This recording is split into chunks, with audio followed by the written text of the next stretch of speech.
Hey, welcome to Stuff to Blow Your Mind Trailer Talk. My name is Robert Lamb. And I'm Christian Sager. And I'm Joe McCormick, and we are the hosts of the Stuff to Blow Your Mind podcast, a science podcast in the How Stuff Works family where we pour the secret gnosis of space-time into your brain. Yes. Now, Trailer Talk is where we come on to this live streaming service to talk about movies related to stuff we've done on the podcast in the previous week. And this week, we had a couple of episodes, one of which was about genetically modifying astronauts in the future, but the other one was about ticks. And we thought, when are we going to get another chance to do killer tick movies? Yes, of which there are not many. Right.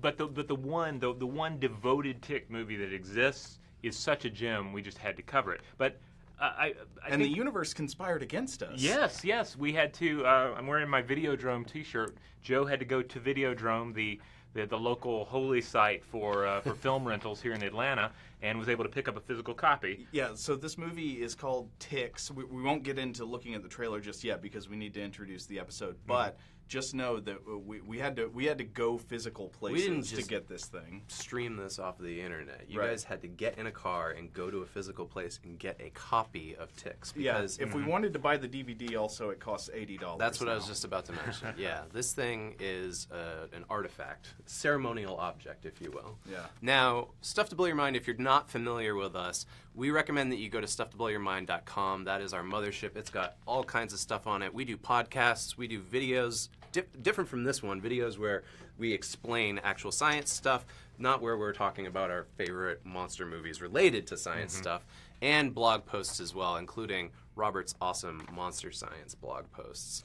And where can they get the podcast? Oh, of course. Well, anywhere you get your podcasts, you can find us. So if you go to Apple Podcasts, Spotify, Google Play, Stitcher, whatever, all these places, you can just look up Stuff to Blow Your Mind. You find us there. You'll see all the weird topics we do. You can hit subscribe, and we'll keep coming at you. And I would say if someone has never heard the show before, but they're watching this and they enjoy it, go check out that Ticks episode. It came out yesterday. Yeah, the title of the episode is Ticks, Mites, and the Mysterious Lone Star Illness. This is an episode that deals primarily with ticks, but we also get into certain mites, namely chiggers, which some of you are familiar with, and also some of the illnesses associated with the Lone Star tick in particular. I would say also that the major purpose of this episode is to retrieve your most recent meal from your digestive system. This might be the grossest episode I've done since I've been on the show. So before we get into these trailers, I do want to say this is also a great question and answer time. So if you have questions for us about the podcast, put them in the comments. We've got our buddy Sam in here right now who's going to relay them to us. And then throughout the weekend, we're going to be checking them out. So we'll comment back if it's after this live stream airs. So, like I said, we have this one key film that we're going to get to, Ticks, 1993. But it was hard to find tick-related content to back this one up. Pliny the Elder, the first century Roman writer, referred to ticks as, quote, the foulest and nastiest creatures that be. He's also got some really inaccurate and hilarious tick science to share. Yes, yeah, and I have a quote from him that I'll get to on that in a bit. But they are really so foul and nasty that I feel like we as a species are loath to even monsterize them. We're loath to even feature them in our creature features. We have so many giant spider movies, and we have one devoted giant tick movie. We've got tons of giant spider movies. There are at least 17 chupacabra movies. No chupacabra has ever killed anybody. Ticks are, unlike spiders, ticks are actually a threat to human life. They spread real diseases. Spiders are generally not going to hurt you. You don't need to be worried about spiders. They're your friend. They make the world livable. They eat insects that would otherwise destroy your quality of life. Ticks, on the other hand, we try not to demonize animals on the podcast, but if you're going to demonize any animal on Earth, probably ticks and mosquitoes. They're running for first place. Because these ticks and mosquitoes are hunting you. They are out to get your blood. They're out to get the blood of your children. Ticks in particular are out to get the blood of your dogs. Yep. Yeah. And this is the season for it too, right? So, in fact, Here's how hard I worked on trying to find us a tick movie. I searched so far, I tried Lyme disease movies. I figured maybe there's some kind of horror movie about Lyme disease. Turns out there's a documentary about it. I thought that probably wouldn't be appropriate for us to share today. We'll skip and move on to something like Blade. Well, we did come up with 4 movies we can talk about today. Yes. Yep. One is a real tick movie. The other is a general arachnid movie that has ticks in it. And that's pretty much it. So if you are a young, budding filmmaker out there, you want to spend your life making creature features, go to Ticks. It's unexplored territory. Yep, There's this is the place hardly to make your anything out mark. there. Yeah, because another thing that comes up, of course, is the Tick, the comic book character. Right. Who's barely a Tick. I don't think he has powers that line up with the Tick. Not at all. Does he suck blood? Nope. No. Does he spread disease? No. He does not. No, I think he's super strong and super invulnerable. I think that's it. But then he's just silly. He's than that, more of a flea than a tick. But Yeah. tell me this, because we see the same thing with comic books. Can you name a single tick-based comic book hero or monster or villain? I can't. No, and part of it I wonder is because the tick has been around since the early '90s, and maybe it's just monopolized the whole thing. Funny story. I actually wrote a test script one time to see if I could get hired to write the Tick comic book. Oh, Whoa. Yes, and I went the route you were thinking. I was like, oh, we got to do this Tick all powers? tick-based. And so I was like looking at the Spirochete. Is that how you pronounce it? Spirochete? Or Spirocheete? Spirocheete, that's it. Spirocheete, and like all the ways that they transmit diseases and stuff. Turns out that's not what they're interested So you in. basically gave the Tick a body horror spin. Yeah, I tried. And they didn't go for it. Nope. Well, the Ticks movie that we're going to look at first does get into a bit of body horror. There's almost some okay. Cronenberg overlap. Yeah. Good. But I wanted to point out one thing that's kind of weird before we look at this first trailer, which is that I think one reason it's hard to make a tick movie that is really a great monster is that ticks are already at their peak horror. Like, making them bigger doesn't make them scarier and makes them less scary. You couldn't make them worse than they are. When I left this morning to come here, a spider crawled in the front door as I was letting my dogs in. And because this was on my mind, I kind of freaked out for a second and was like, oh, there's a tick in here. And I realized, it's just a harmless spider. It's going to crawl around and eat some bugs. That's fine. But I think you're right that like with ticks we just have this visceral response to them, right? Well, like with the actual real world tick, you get sentences that are generally not possible in fictional monster movies. Like the monster was hiding behind the scrotum. That's just not going to come up in most actual horror movies. But the actual horrible reality is, yes, the tick could be hiding behind your scrotum. The monster was found latched onto your conjunctiva. Yeah. Actually, you know what I want to hear from the audience? All of the different urban legends of how you've heard to get rid of a tick. That's what I want to hear, because there's so many that are out there. And some of them are explored in our movie. Oh, yeah. Though, if you listen to our episode, we pass on what are supposed to be the best real methods that are not urban legends, what actual doctors say to do. Oh, we should go ahead and jump into the trailer for okay. ticks, It's and time. then we'll continue to talk about it here. This movie is...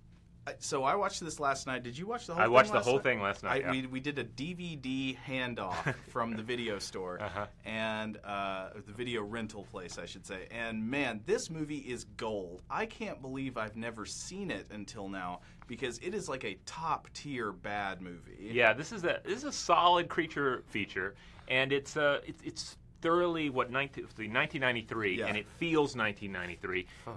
But it's not. It's nasty in just the right ways. It's not like a cruel film.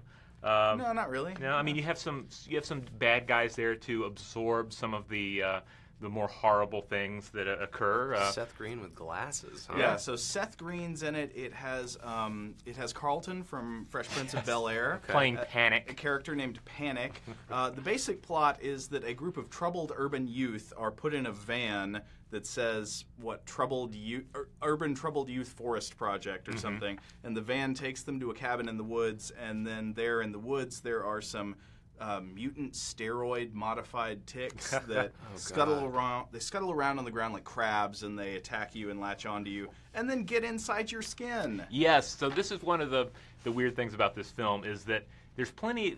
Okay, so the ticks as That's you not encounter. even what ticks do. I know, yeah. Like So these ticks crawl under your skin. Yeah. That is Well- one of the things I was having trouble with yesterday. Is all the related parasite movies. I was like, well, maybe we could do shivers.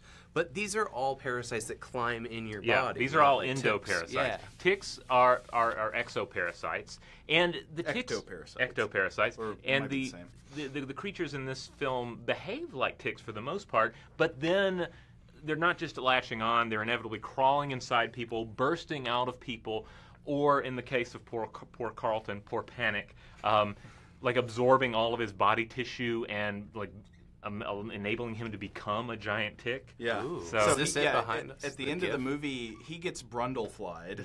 He turns into this giant monster mama tick that attacks the villain and then attacks the main characters. The villains in this movie are just... it is so good. Oh, there's Clint Howard. It's got there. Clint Howard as a backwoods marijuana farmer. Okay. But it also has these other marijuana farmers who has like a boss and a flunky who works for the boss. And the flunky is your standard movie hillbilly. Mm-hmm. He's got dirty teeth and he's leery and creepy. Clint Howard basically But- looks the same. The boss is this odd, dapper fellow Yeah. who has this suit jacket and keeps combing his hair back.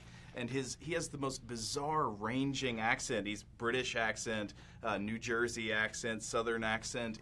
It's unbelievable. Now, this clip that we're seeing up here, this GIF, it demonstrates what you see time and time again in this movie. The tick is trying to attach to your face, and it's got one leg fish hooked in your mouth for Right. just maximum creepiness. So I have a confession to make. The way Seth Green looks in this movie is exactly how I looked in 1993. And our producer behind the screen can attest to that because we went to high school together. And I've seen your high school haircut. yearbook. Yeah, you Yeah. have too. I had that haircut and those glasses. But with like a custom leather jacket with punk bands on the back. This is true. That was a little cooler. So Quinn Howard, for those of you who are not familiar, is of course Ron Howard's brother, who was also Ron Howard played Opie on Andy Griffith before he got into directing, and occasionally Clint Howard would show up. I think he played another little kid, Oh yeah. and also the Ron and Clint's dad is in this as well. Rance Howard. Yeah. It's a two-hit Howard. This movie has Rance Howard as what Rance Howard always plays, a sheriff. I heard that if Ron Howard gets fired off of the new Han Solo movie, that Clint Howard's going to direct it. Oh man, I hope Clint Howard gets to be in the new Yeah. Star Wars. Yeah. What's the character that shows up in the cantina scene and says he doesn't like you? Oh, yeah. I Yeah. don't know that guy's name, but No. yes, he would be perfect. That guy with the tubes off the back of his head who works for Jabba the Hutt, that guy could be Clint Howard. Oh, that would be Fortuna? good. Bib Fortuna. He's kind Yeah. of a perfect fit for Clint Howard. Yeah. But yeah, so it's a two Howard movie. It's got all these marijuana farmers. The movie's obsessed with steroids. So there's a great scene where Panic finds a bag of steroids in somebody else's luggage, which appears to be a Ziploc baggie full of blue gel capsules. Okay. And then later in the movie, he gets shot by the bad guys, and as he's escaping, I guess he's trying to treat his buckshot wound, and he's just throwing fistfuls of steroids in his mouth. Well, wait a minute. So then does that contribute to him growing the tick inside of him faster? It could Maybe. be. Yeah. There's also a great scene where Panic he has a tick in his pants, like climbing up his leg and attaching to his leg. Yeah. And so, in a wonderful moment of how not to remove a tick, he's just like stabbing the bejesus out of his leg. And there's blood flowing, and there's like a wide shot of him in the wide shot of him in the woods, just screaming. It's fabulous. So, guys, related to the episode that you did this film get any of the science of ticks right? No, it's pretty much all wrong. Okay.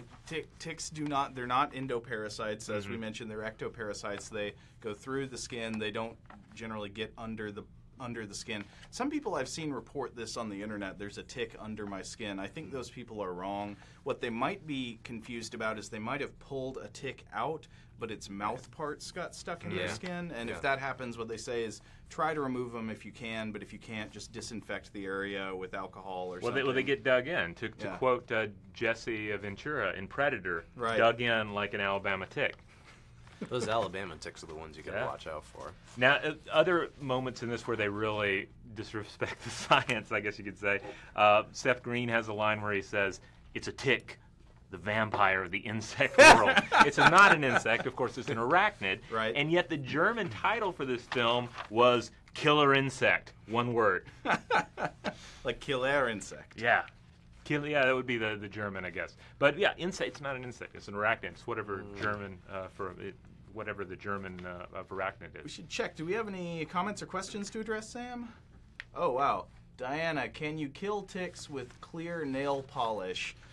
You might be able to, but that is not the recommended method of dealing with ticks. And also, don't worry as much about killing the tick if it's attached to you. First, you just want to remove the tick. Right. Mm-hmm. The way I've always heard it, but I also know that this is not accurate, so do not listen to me, is that you're supposed to take a match, light it, blow it out, and then push the match head on the tick. And that will get it to open its mouth up and release, and then you pull it off with tweezers. But I heard that is an urban legend. Yeah, CDC guidelines on how to deal with ticks are actually very simple. It's just get tweezers and get it out of you. Okay. You don't deal with all the weird tricks and stuff like that. Just pull it out. Try not to twist or jerk because you don't want to get its mouth parts stuck in you if you don't have to. So you just gently and steadily pull it out. Now, that's what the CDC says. Ticks, the movie, would show you that you stick fire to it, and then the tick blows up and splatters blood across a lady's chest. So that's pretty close to my method. So ticks, actually, the ticks in this movie, first of all, I want to point out that when we did our thing about crabs, I was troubled that all of the killer crab movies are giant crabs. I think that there should be a regular-sized crab movie where the regular-sized crabs swarm people and kill them. Yeah. And in fact, that's what this movie is. The ticks blow up to crab size, and they scuttle around on the floor like crabs. They look like crabs. Basically, this is Attack of the Regular-Sized Crabs. Do they climb walls and stuff, too? Yeah, they do. Yeah. Okay. There's a wonderful scene towards the end where it's very similar to Fiend Without a Face in that you have individuals barricading themselves in a house and all these crawly things are trying to get in. Right. And they're swarming. Except instead of brains, it's ticks. Yes. So I feel like we've covered as much as ticks can give us. Is there anything else before we move on? Oh, to our... I mean, it's directed by Tony Randall, who brought us Hellraiser 2. Yes. Hellraiser, the director of Hellraiser 2, Hellbound. Yeah, good That's movie. this. I love that movie. Yeah. I think 1 and 2 are good. Then Hellraisers stop being good until Bloodlines is what, 5 or 6? Yeah. Something like that. 4 I like maybe? Bloodlines. Well, of course, we did a trailer talk on the Hellraiser. Oh, that's right. Yeah. I was gone that week. Yeah. Okay. Sorry you missed it, man. Yeah, we didn't go all the way. We went, Inferno deep, and then we then we pulled Inferno's when they switch actors, right? No, Inferno had Doug Bradford. I feel like Inferno Deep sounds like this just awful like act. I don't want to ever hear those two words together again. Sam, do we have another comment here? We do. Jason says that you should smear Vaseline around it, they can't breathe, and then they'll let go of you. This is another So similar to the common match thing thing. people report, say smearing Vaseline around them to suffocate them. They can't breathe and they'll let go. I've heard that too. Yet again, that's not what's recommended by the CDC, but I mean, we're not tick removal experts. I but want some of these that's to be... not what the experts say. What I would really like to see is our audience to act out some of these things. For instance, the nail polish. You don't have to get a tick to actually bite you, but maybe capture a tick, put it in a petri dish, and fill that with nail polish and videotape it. Send it to us. We'll put it on our Facebook page. We do not accept bug torture footage. You can just Send it to my Facebook page. Okay. real quick, executive producer on this was Brian Yunza. Okay. Yuzna. Yeah. Yeah, bro. That guy's a regular. I remember seeing his name around. Yeah, and this was written by Brent V. Friedman, who was one of the main writers on 1993's Necronomicon Book of the Dead, which features loose Lovecraft adaptations, and they're directed by Yunza, also Shinzuki Kaneko, the first guy to do Death Note adaptations, and Christoph Gans. Oh. Yeah. But that's another movie for another time. Brian Yuzna did the Reanimator movies. He was a producer on those, and he did some other Lovecraft sort of affiliated stuff. I sometimes get him and Stuart Gordon confused because they work so closely. I believe, isn't he the one who did Castle Freak as well? I think that him and Stuart Gordon worked together on the Reanimator movies, and then he went off and did Castle Freak on his own. But Did he this do is off Society? the top of my head. Oh, that might be it. Okay. Yeah. It might be Society I'm mixing it up with. Well, if you know all of these bizarre horror movies that we're talking about casually, let us know. But yeah, he has a pretty big filmography. Do we have another comment here? Sure. Do the giant ticks from Cloverfield count? I Are was they looking ticks? into this. They are, I guess, in the vein of mites. Yeah. So this is something we get into in the podcast episode, is that when you look at the arachnid world, there are something like, 45,000 species of spiders, roughly. There are around 900 species of ticks. But when you look at mites, there are a good 50,000 species of mites, and they are everywhere. This includes chiggers. It includes like the mites that live in your eyelashes. Red bugs. Red bugs, and just all variety of mites. Stuff living in dust in your house. Yeah. And so the idea here with the Cloverfield monster, as I understand it, is that these are its parasites. These are its mites. You know what? Oh, This is I a route see. that I thought about going down, and then I didn't because I didn't feel like the trailers would represent it. But Cloverfield, Pacific Rim, and The Mist Yeah. all have giant monsters with like tick-like mite kind of creatures on Yeah, them. in the Del Toro movie, Pacific Rim, Yeah. they actually call them mites. in Oh, fact. do they? Okay, yeah. All Is right. this our big monster? This from is the Cloverfield? Cloverfield monster, yeah. Are we about ready to go to the next trailer? Sure. Yeah, let's Before do we it. do, we should just remind you that we are the hosts of the Stuff to Blow Your Mind podcast, a science podcast in the How Stuff Works family. We try to bring you the secret gnosis of the universe. And this week we had a couple of episodes. One was about genetically modified astronauts, and another one was about the horrors of ticks. Right. Not just the horrors, the true science of ticks, and some trying to chase down some historical rumors and see whether or not they're true. But today, this is Trailer Talk, where we come on and discuss movies, trailers related to the stuff we talk about on the podcast. And so today, we're doing tick movies. If you've just joined us, we are taking questions or comments about your favorite urban myth about how to get rid of a tick. Now, are we ready to go on to our next movie? Well, we Yes. should just remind them that if you are not subscribed to the podcast, you can check it out wherever you get your podcasts at Spotify, Google Play, Apple Podcasts, any of those other platforms. Just look up Stuff to Blow Your Mind. Check out what we do and hit the subscribe button, or go to stufftoblowyourmind.com, where Robert has just an amazing plethora of weird junk to put in your face. Yes. All right, what's this next movie? Oh, well, this is not a tick movie, but if we look closely, we see things that I think are clearly inspired by ticks. We are looking, of course, at Blade. Yes! Yes! Is this your favorite movie, Christian? It's, well, I like them all. I like all the Blades. This is All the 1998. This really kick-started the whole Marvel It did. cinematic universe. Yeah, in fact, I was talking about this recently with a friend that everybody says, like, Iron Man and The Dark Knight were, like, the big, like, moment that kicked off superhero universes. It was Blade. Blade was, what is it, 97? 98. 98 was the first Blade, yeah. So that was almost 20 years ago. So, there's so much just to talk about in general about this movie. Yeah. It has one of my favorite lines, which I will use a sanitized version for you here now. Some mother lovers are always trying to ice skate uphill. I love that so much. It's just do the rest of this live trailer as Whistler? Whistler's great too. Blade. Chris Chris Christopherson. Christopherson, yeah. Blade, you need to get your guns polished.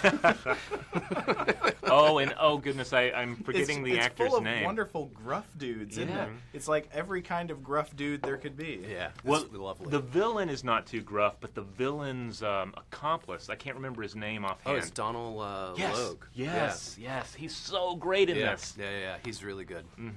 Like he's and then second it's, banana, but he's first what's banana the name in of my the guy heart. who plays? Is it Stephen Dorff who plays Yeah. the main bad guy? Is it called Frost? Yes, Frost. Deacon Yeah. Frost. Mhm. That's Yeah. the name of the character from the comics. So, in terms of stuff that ties in with ticks here, two things. First of all, Pearl the vampire. This is a 400-pound hacker. Much like our president suspects, is behind all the cyber. Except Pearl is the archivist for the House of Erebus. Right. Yeah, I remember this now. Yeah, they go to visit her, and she's just in this matrix room, basically, right? Mhm. Yeah, and speaks in there's some sort of weird, kind of annoying Quinn Howard-esque voice. Oh, yeah. Maybe it is Quinn so, Howard. The reason we bring this up is that this character is in many ways like a tick, or especially like Pliny imagined ticks were, right? Oh, yes. Yeah, I do have a quote 'Cause she's from engorged with blood. Pliny the Elder here about engorged ticks.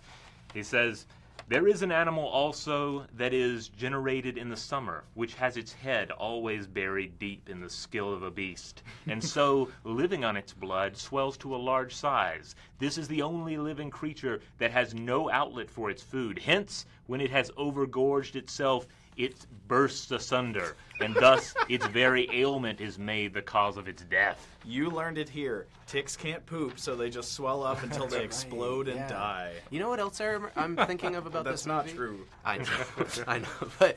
But that this was probably the first rated R superhero movie too. Oh yeah. Like a lot of people talk about how Deadpool changed the game by being rated R, but if not the first Blade, one of the Blades was rated R. At least the third one. Is right? Blade not rated R? I think it might be. Yeah.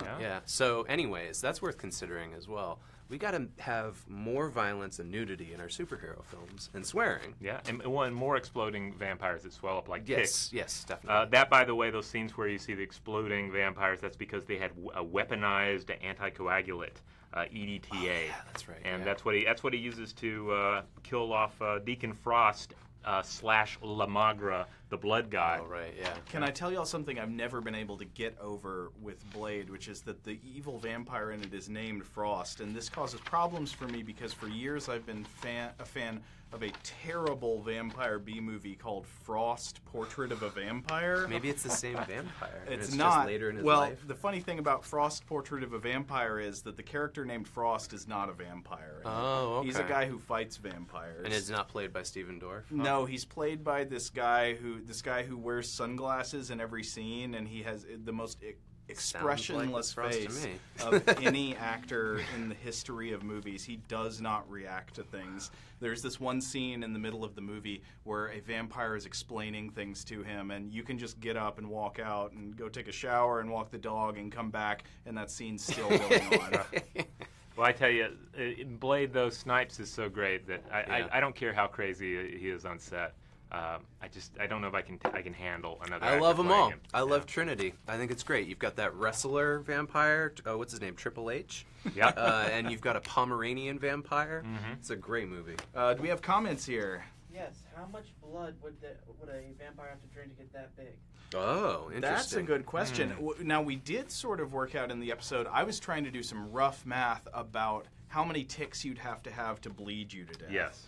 Now, there might be something that would interfere with this process, but just assuming a straightforward process of each tick draining on average about 1 milliliter of blood, you'd need about, if you're an average-sized person, about 2,000 ticks to bleed you to death. Simultaneously. Because you need to lose, the average person has about 5 liters of blood. You need to lose about 40% of that to go into class 4 hemorrhage, which is what generally precedes death. Okay, and that person looked like Pearl. Looked like they were basically 5 people squished together. Right, So yeah. I think it's safe to say 25 liters of blood. Okay. Well, and one important fact about this 2,000 tick count is you look at moose that are infested with ticks, and they'll have around 2,000 ticks on an individual moose. So to turn them into the ghost moose, Yes. which we talk about in our episode. So if you're intrigued, if you're thinking, Yeah. wow, this sounds really gross, but I want to know more, check out our podcast, Stuff to Blow Your Mind, at stufftoblowyourmind.com or wherever you get your podcasts, and hit up the tick episode. It's All right, the most recent. I think we got another trailer. If you've got Yes. any more questions or comments for us, now's the time to get them in. We've only got 2 trailers left. Do right. you have another one right now, Sam? No, Now, okay. this next one is another non-tick movie,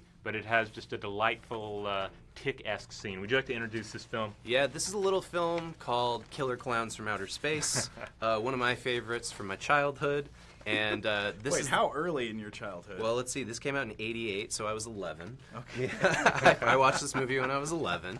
So this movie is as close as we could get to ticks because one of the killer clowns kills somebody by pulling out one of those crazy straws that were really big at the time and literally popping it into them and drinking their blood through this giant straw. So if you out there don't know what a crazy straw is because you weren't around Because for you're a that, normal what, human being. right, what is a crazy They're like straw? there are these hard straws that are sculpted in such a way that they have they spin around and around into all these crazy configurations. It's still a straw. It still works by the same principles, but it's a harder plastic. So you would like suck your Sprite through Yeah. a shape of the outline of Snoopy or You'd something. get them at like Chuck E. Cheese or something Okay. like that. Yeah. They're still around. You can still get a crazy straw. They're not as crazy as they used to be, you know? They're just The they're just 80s little were crazy. definitely a crazier time. They're more eccentric these days than anything. If you've never seen this movie, I'm sure many of you have heard of it and you might not have seen it, but the premise is literally that aliens come to Earth and these aliens look exactly like circus clowns. Their spaceship is a big top, as we're seeing here behind us. They invade this small town and in various clown-like ways kill all these people or capture them in their cotton candy guns. I don't know if it's ever explicitly stated why, but they need to like harvest these bodies and bring them back to their ship, basically. Well, it's, as we were talking about before we rolled, it's delightfully absurd. Yeah. I love this movie still. I watched about half of it last night because it's just so, this is the part I was telling you about. The little baby clown literally knocks a person's head off of his body. Yeah, so it's just goofy. Like, it's purposely silly. It's a bad 80s horror movie, but it's like purposely bad and absurd, and I kind of just love how cute it is in that respect. I respect when people can make bad on purpose work. Yeah. Because I feel like most of the time that fails. There are very few that get it right, like trauma movies, you know, Yes. they do the bad Yeah. on purpose thing, but a lot of times I don't like trauma movies. I just find them annoying. The ones that can do it right, that is primo comedy, like Garth Marenghi's Dark Place does it really well. So this was actually made by these guys named the Chiodo brothers, and they wrote, directed, and produced this film. As far as I know, this is the only film that they've done all that work on. They're mainly known as special effects guys, and they've done special effects on movies like Critters and Pee-wee's Big Adventure, which is probably where you would recognize their style from, like the large Marge, like with her eyes popping out of her head and everything. Is Kind of like a rat think kind of a yeah, thing, right? yeah, very much so. And as we learned this morning, they reused the masks of these clowns for a little movie called Troll 2. No, sorry. Ernest Scared Straight.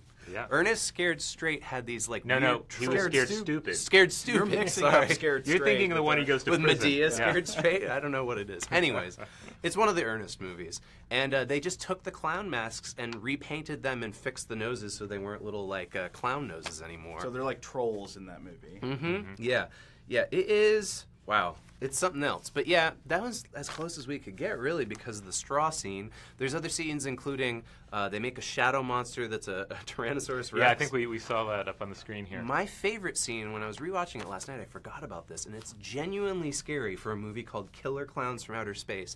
They kill the sheriff of the town, and they smear his face with his own blood, so he has, like, cheeks and those lines that ventriloquist dummies have.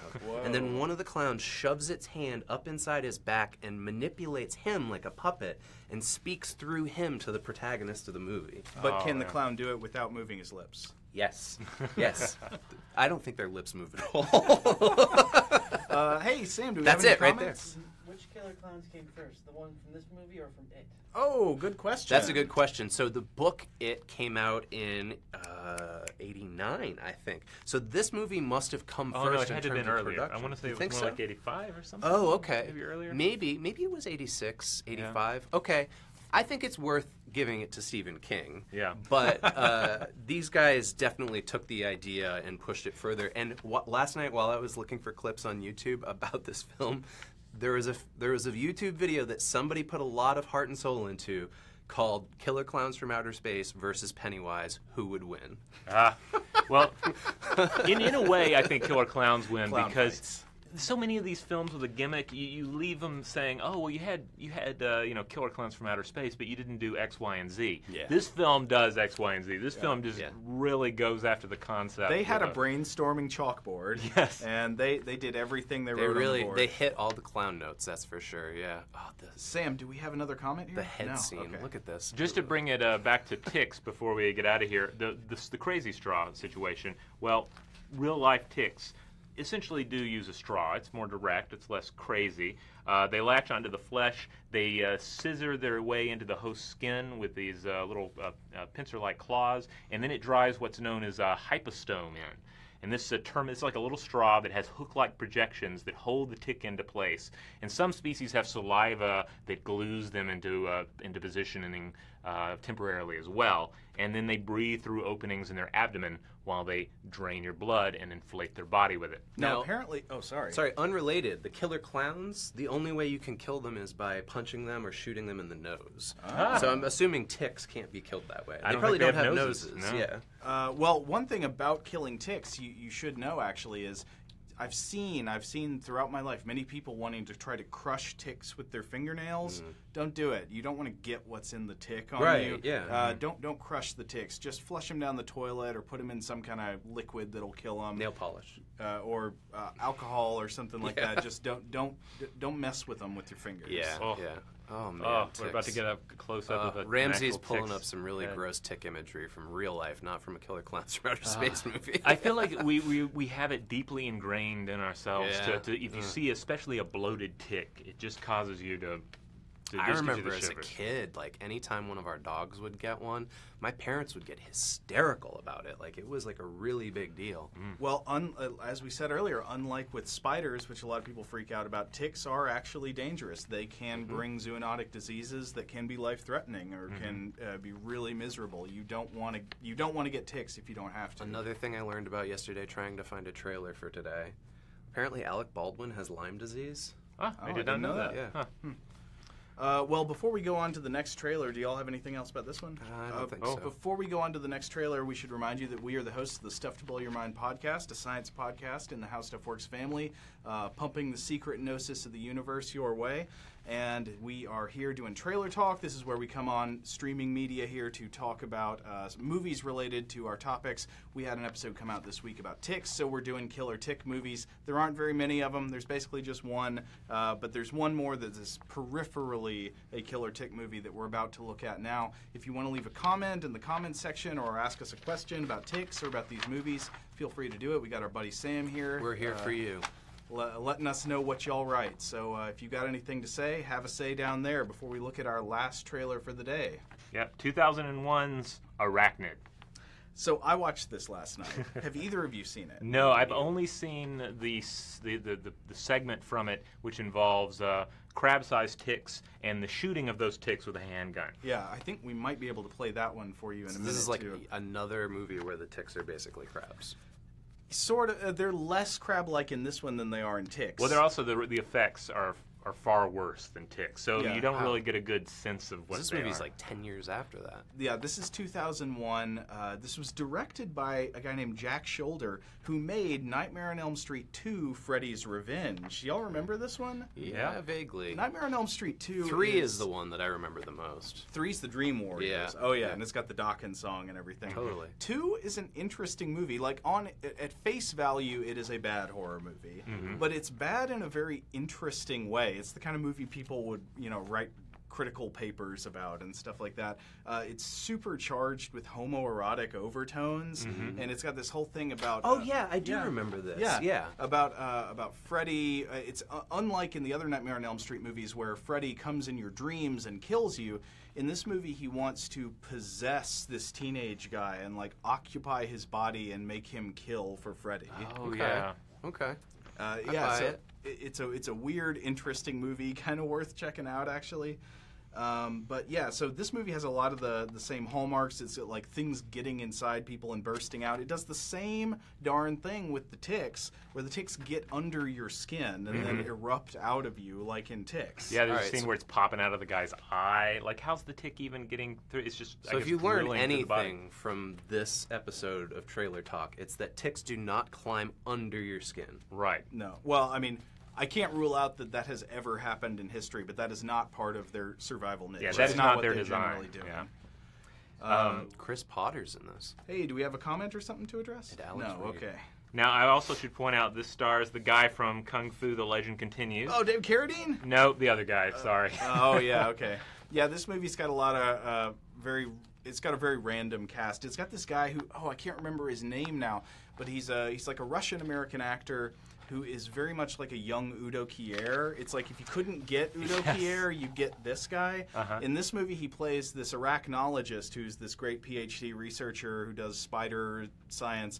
And then at one point, he hands his book to another character. He's like, I wrote this book, and the book I think is called Spider Fun Facts. The plot of the movie, so I don't know how to explain this, but the movie starts with a jet fighter pilot who's flying through the air over the ocean, and he comes across an alien spacecraft that is sucking water up from the ocean. Okay. And then he crashes into the alien spacecraft and ejects out of his plane and parachutes down into the jungle. And then he lands in the jungle, and there is a crashed alien spaceship there. And an alien comes out of the alien spaceship in full invisibility camouflage. It's a ripoff of Predator, basically. So a little enemy mine thrown in there too, right? Yeah, and then so he's in the jungle, and then a giant spider comes out and kills the invisible Predator alien, and then kills the pilot, and then the aliens never show up again in the movie. None of that was in the trailer, as far as I could just tell. It seems like they're really not selling this very well. Well, I don't know what so the aliens appear to have nothing to do with the plot, unless the idea is that this giant, that the giant spider that kills the alien also came with them. But it doesn't make it seem like that. It's like they crash land there. The alien's like, "Hey, I'm in the jungle now," and a spider comes out of the jungle to kill him. So does the giant spider have tick babies? Is that where they come from? It's not very clear. There are killer ticks in the movie. They scuttle up and they get under your skin and they erupt out of you. People start barfing up ticks. Yeah, and they come out of the eye socket. Yeah, it's really gross. But the ticks, they never make it clear if the ticks are related to the giant spider, and if so, how. But then the part I love is that they deal with these things by shooting them with a handgun. It's this perfect bad movie marksmanship where everybody's a perfect shot with the gun, and there are no ramifications for firing this many shots in close combat with something the size of a mouse. This movie has bad logic in a lot of ways, but it has really bad gun logic that's common in monster movies. For example, I'm sure y'all will be familiar with this scene from other creature movies. Characters are just unloading clip after clip into the giant monster, shooting their machine gun straight into its face and having no effect whatsoever. And then suddenly one character lands a shot and the thing goes, "Rah!" like it's really hurt. Well, that's just it rolled a natural 20. I guess so. Yeah, that's how that works, man. You got to play more D&D. Sam, do we have any comments here? Which spiders are better, the ones from this movie or Eight-Legged Freaks? Which spiders are better, the ones from Arachnid or from Eight-Legged Freaks? Eight-Legged Freaks. I'd have to say Eight-Legged Freaks because I haven't seen that movie in a long time, but I remember it sort of having a sense of humor. This movie is not, unlike Ticks, which I would highly recommend watching for bad movie gold purposes. This movie is not really bad movie gold. It's pretty forgettable, and the spider is basically just a big movie spider. And Eight-Legged Freaks has David Arquette in it. I mean, I think that alone just kind of lowers the bar. You subtract a star immediately. So this movie Arachnid, I want to say the Wikipedia page for it has a pretty awesome lie on it. Okay. So I went there and it said, quote, "Movie actor Richard Dreyfuss claims to have seen it at a local theater, saying in one of his blogs, 'It was better than expected, by far.'" I have so many questions about that statement. Yeah, I looked that up. Dreyfuss has a Dreyfuss blog? does not have a blog, as far as I can tell. I don't think he's ever had a blog, as far as I can tell. Well, and then let's also point out, there's no way this film was ever shown in a theater. Come on. Well, Richard Dreyfuss rented a theater specifically so he could watch this film by himself. But I like to think somebody's out there lying on Wikipedia pages about creature movies, just adding, it's like Robert Shaw once saw Ticks and said it was pretty good. Do you think there is a Russian fake news campaign to boost ratings for Arachnid? Maybe that's it, yeah. We need to get one of those behind Ticks so that it's available for streaming. Yeah, because that's the ultimate tragedy, is you can go on YouTube and find a version of Arachnids. Nobody cares. But Ticks is just big enough a film that all the rights are apparently tied up right now. Here we have Richard Dreyfuss. Yeah, so apparently, according to this liar on Wikipedia, he loved it. It's pretty good. Yeah, it seems like his kind of thing. Sam, do we have any other comments or questions? Sheldon, they say, "I enjoy the Tick podcast very much. Lots of egocentric comments about ticks and the dangers of the wilderness." Oh, awesome. Thank you. From Sheldine? Sheldine. Yeah, Sheldine. She's a regular. So she liked the She's episode. here with us every week. Great to hear from you, Sheldine. Yeah, I have to say, after we recorded this, I went on a short canoe trip and nature walk with my family. And I could not get ticks out of my head the entire time. Did a thorough tick check when I got back. But I didn't let the ticks get in the way of my enjoyment of the great outdoors. Yeah, as you shouldn't. Yeah. Yeah. Don't want to let them win. That's right. That's what DEET is for. That's what they want. Get the DEET. But hey, if you want to know more, about how to avoid ticks, if you want to know about potential tick torture in history, if you want to know about ticks getting in your eyeballs, if you want to know about diseases you can get from ticks, including acquired allergies to some beloved major food groups, all kinds of stuff like that, you should check out our episode on ticks that came out yesterday and should be in our feed wherever you get your podcasts or on StuffToBlowYourMind.com. And next week, we're going to be bringing you something pretty fun. We're going to be talking about samurai swords. So if you want to join us here on Facebook next Friday at 11 a.m. Eastern Standard Time or Eastern what's the D stand for in EDT? Eastern Daylight Time? Eastern Daylight Time. We're going to be here. Actually, Robert won't. Yeah, Robert's on vacation. Yeah, I'm Joe, going to be you out. and I are But going you to talk guys can Catan. handle Okay, some samurai we'll do it. films. Yeah. Sam, any more comments, questions, anything? The only thing is here that Tim Van Gent loved the army of ticks swarming the forest floor. Oh, okay. Oh, okay. Yeah, cool. Tim loved the army of ticks swarming the forest This floor. is I don't know if Arachnid. that's in ticks or in It's got to be in Arachnid. Ticks because there's so many great scuttling, like... Yeah. Oh, there's a great dissection scene in Ticks as Oh, well. yeah, where they go to like a veterinarian who is who's an expert on giant ticks, apparently. Yeah. Yeah, it's a great scene. And it ends up getting and then one bursts out of a dog corpse. Oh, that's yeah. the saddest part. Man, I can't stand that when there's an otherwise really enjoyable bad monster movie, but a dog gets harmed in it. That's my trigger for sadness. And it was Panic's dog, too. That's part Yeah. of Panic's journey, you know? Yeah. Alien 3. Dog explodes. Oh, yeah. Yeah, that's true. It's a cow in some versions. We can't end on this downer, dudes. We gotta find something else to end on. What are your favorite movies that have dogs exploding in them? Let us know in the comments, and we will be back next week. Yeah. What's your favorite Clint Howard movie? Oh, There's a we big should one. do so the many to Science choose of Clint from. Howard. Clint Howard, my favorite Clint Howard movie is probably the Uwe Boll film House of the Dead, which I think we I've watched watched with it you with you. one time. It's Oh, yeah, he did Ice Cream Man. Man, yeah. That's like his big picture. That's his Dracula. That's his Apollo 13. Also, Apollo 13 is his Apollo 13. He's He's in Clint Apollo Howard, 13. yeah. And I think Rance is in that as well. Is Rance he? Howard, yeah. Yeah, they're in everything that the brother gets up to. So. Maybe we can end with my favorite line from House of the Dead, which is one character asks the Necromancer King, you did it all so that you could be immortal. Why? The answer is to live forever. All right. Well, we'll see you all next week. Thanks for joining us. And don't forget to listen to the podcast. He learned almost too late that man is a feeling creature. And because of it, the greatest in the universe. And he learned too late for himself that men have to find their own way to make their own mistakes. There can't be any gift of perfection from outside ourselves. And when men seek such perfection, they find only death, fire, loss, disillusionment, and the end of everything that's gone forward. Men have always sought an end through toil and misery. If it can't be given, it has to be achieved. There is hope, but it has to come from inside, from man himself.